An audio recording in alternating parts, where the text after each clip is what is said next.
2.8, example number 2. We're asked to solve 2x to the third power minus 7x squared minus 10x plus 24, where and what values for x make that greater than 0. Now, greater than 0 in mathematics is a fancy way of saying what? Positive. So let's unpack this for a second, okay? If I were to graph this bad boy, if I were to graph this thing,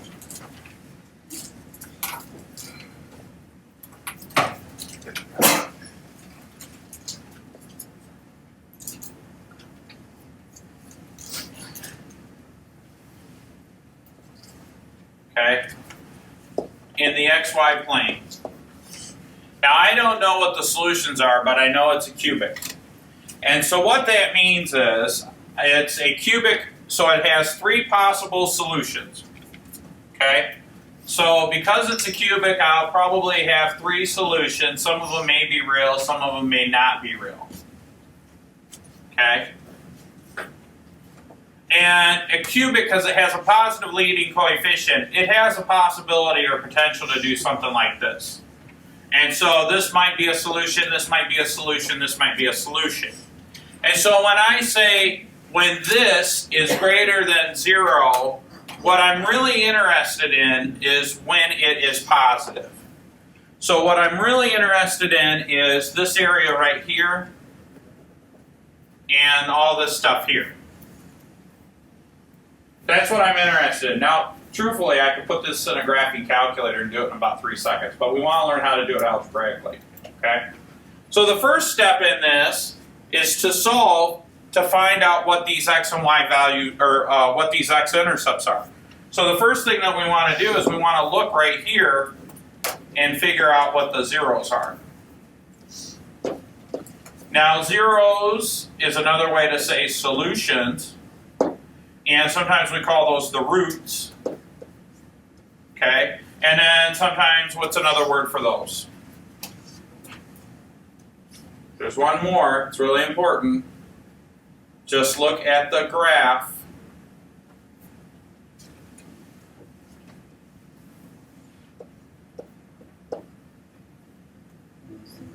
Intercepts, yeah. Okay, and so how do I do that? Well, the first thing I got to do is I've got to solve this thing. I've got to factor it first, right? So the first thing I want to do is what we call prime factorization.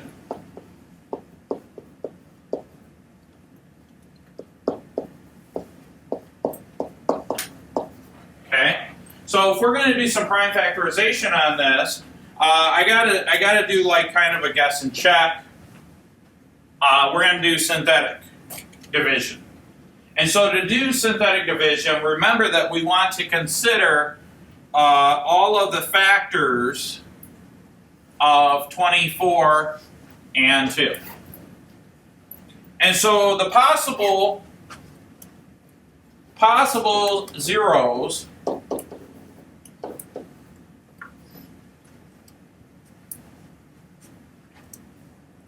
based on the rational zero theorem yields a whole bunch of numbers. We could do plus or minus of all the following numbers, okay?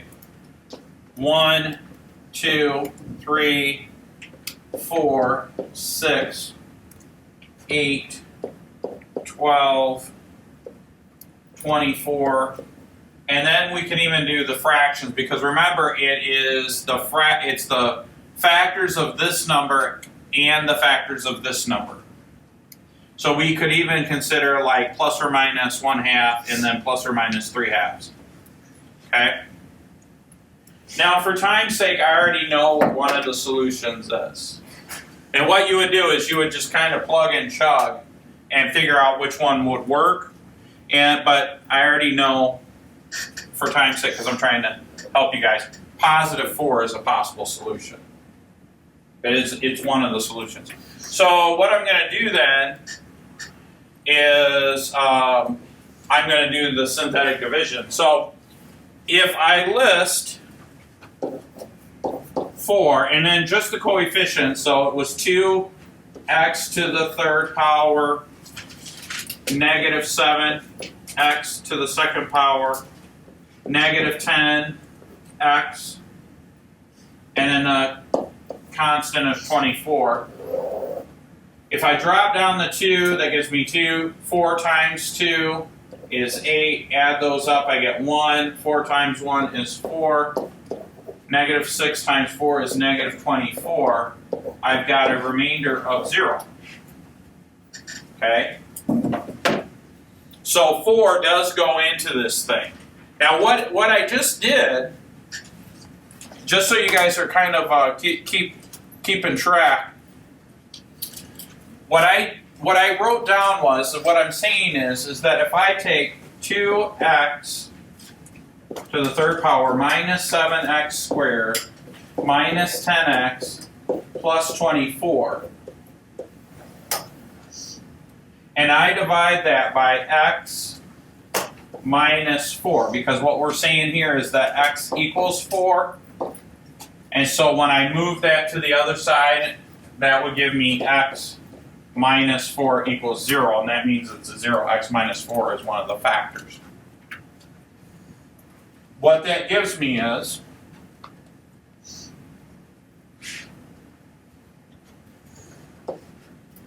this stuff right here. 2x squared plus 1x minus 6. Okay? You guys with me so far? So in my next step, what I want to do, so we started way up here. They said, I just want to recap, because sometimes we could lose track in a longer problem like this. Solve this for all possible x values that makes this function greater than 0. It's cubic. It looks like this graphically, possibly, right? We don't know how many times, what all the real solutions are. There might be complex ones. But it has the potential of having 3 zeros, which means it'll cross the x-axis or have 3 x-intercepts possibly. And so we're interested in when the y values are going to be above or positive, right? And so then what we did is we list all the factors of 2 and 24, and then we do the ratio of those two factors, and these are all the possible solutions. For time's sake, Mr. Adams knows from his notes that 4 is one of the solutions, or x minus 4 is a factor. So I did synthetic division, and what we found is that if you take this polynomial and divide it by x minus 4, you get 2x squared plus this. So what do I do next? Well, I write it out. I say x minus 4 times 2x plus 1x minus 6. So I'm factoring the original expression. So what's the last thing I got to do? It's prime factorization, which means I factor till I can't factor anymore. I got to factor this quadratic. Okay. So what I want to do is I could do a plug and chug with the guessing method, right? With the grid method. So, or I could do synthetic, or I could do the quadratic.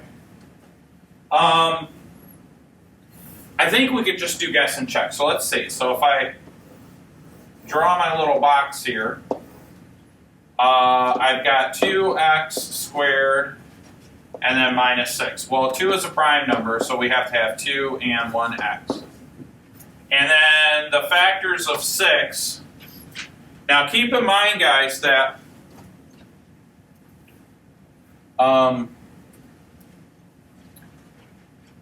whatever we put in this box and whatever we put in this box, they have to add up to 1x.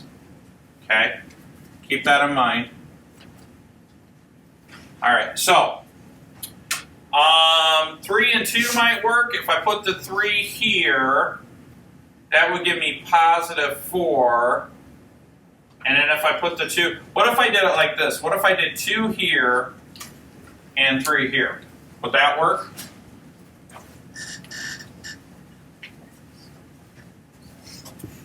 Well, I get 3x here, and over here I get 4x. Now here's the thing, positive 2 times positive 3 does not equal negative 6. Which one of those numbers needs to be negative? Negative 2. Well, they have to add up to be a positive 1x. So this is the one that has to be negative, so this has to be negative. Does that make sense? 4x minus 3x is just 1x. And so what I've done is I've gone through and I've factored this whole thing, 2x minus 3 times x plus 2 equals 0.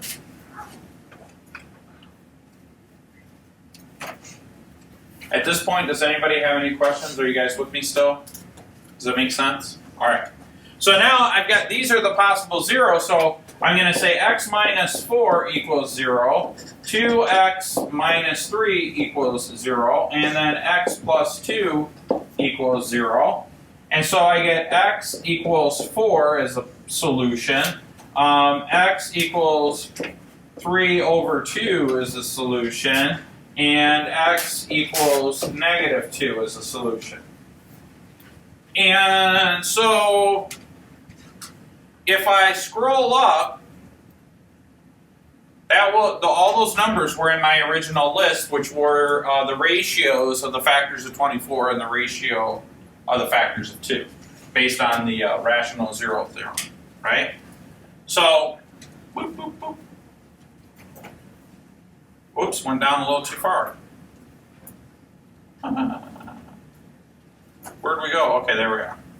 So now, I'm not done. I want to know, so what this is telling me is that if I graph this,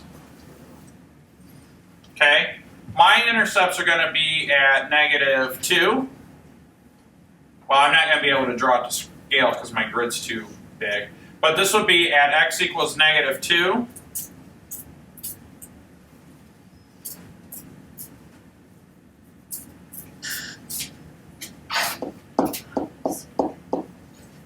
Three halves, which is 1 and 1/2, which would be about right here.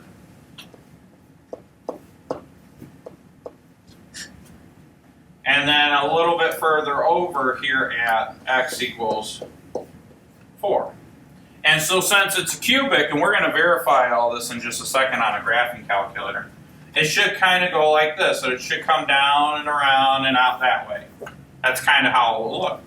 And so what I'm interested in is when this is positive. What makes this positive? So it looks like it's positive from negative 2 to 3 halves, and then when x is greater than 4. That's when it looks like it's positive.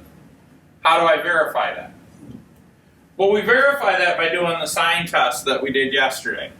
So remember yesterday we went through here and we said, all right, look, we've got a solution of 4, we've got a solution of 3 halves. Oops, I wrote it backwards. We've got a solution of negative 2, 3 halves, and 4. And so what we do is we just arbitrarily pick out a number, and when we pick out the numbers, what we're going to end up, and let me rewrite the original equation so you guys can see what we're talking about. We're talking about the function f of x, which is 2x cubed minus 7x squared minus 10x plus 24. Now we don't really care. We're not too concerned with what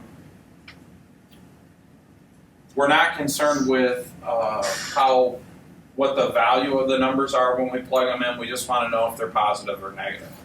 So what I'm going to do is I want to think of a number that's less than -2. So think of a really big negative number. -1 billion. Well, if I plug in -1 billion, what's going to happen is this leading coefficient x to the third power will be -1 billion times -1 billion times -1 billion, which would be a negative number. Okay? So from here to here, it's negative. Well, we know that because we've studied and memorized our basic functions. And then we pick out a number from -2 to 3/2. 0. If I think of 0, this term goes away, this term goes away, this term goes away, and I'm left with positive 24. So from here to here, it's positive. Okay? And then a number between 3/2 and 4, if I think of the number 2, I'm going to have 8. That would be negative, right? So if I plugged in the number 2, that one, you almost have to plug it in, but you'd have 8 times 2, which is 16, then 4 minus 28. So you've got 16 minus 28, then minus another 20, so it's minus 48 plus 24, and that's just going to be negative. That's all there is to it. And then anything greater than 4 would work. So I could pick a billion.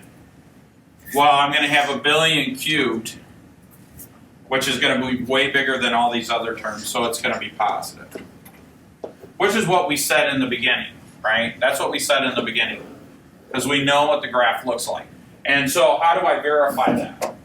Well, the last thing that we could do to verify that is, let's minimize this, is just to graph the thing, right? So let's just graph it. Let me clear that out, and let me clear this out. And we said it was, somebody tell me if I'm doing this wrong, it was 2x to the third. What was the next term? What was the next term? 7x squared. Was it minus 7x squared? Yeah. X squared. And then what was the next term? Minus 10x plus 24. Minus 10x plus 24.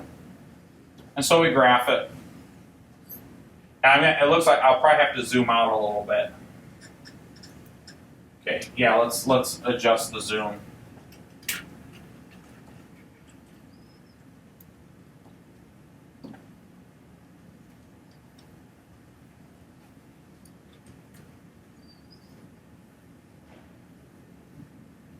And I'm gonna adjust the wide window a little bit.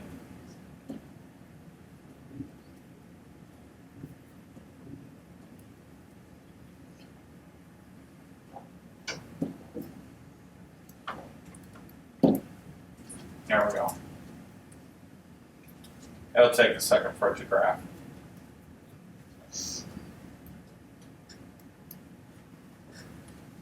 And so what we see here,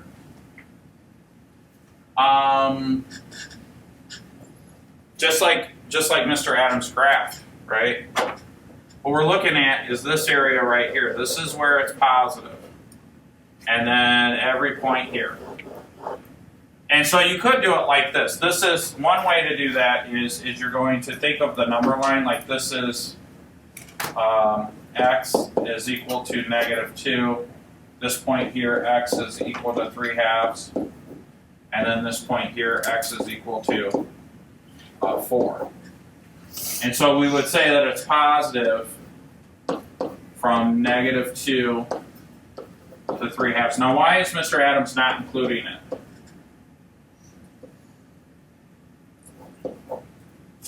And x is, let me erase that, it looks kind of bad. Let's choose a different color too. And x is greater than 4. Does that make sense? Do you guys have any questions on that? No? You guys are good to go? You want me to just keep on talking about math? You want to see if we can find an answer? There's like 30 more ways to find this answer. Shall we explore all 30 ways?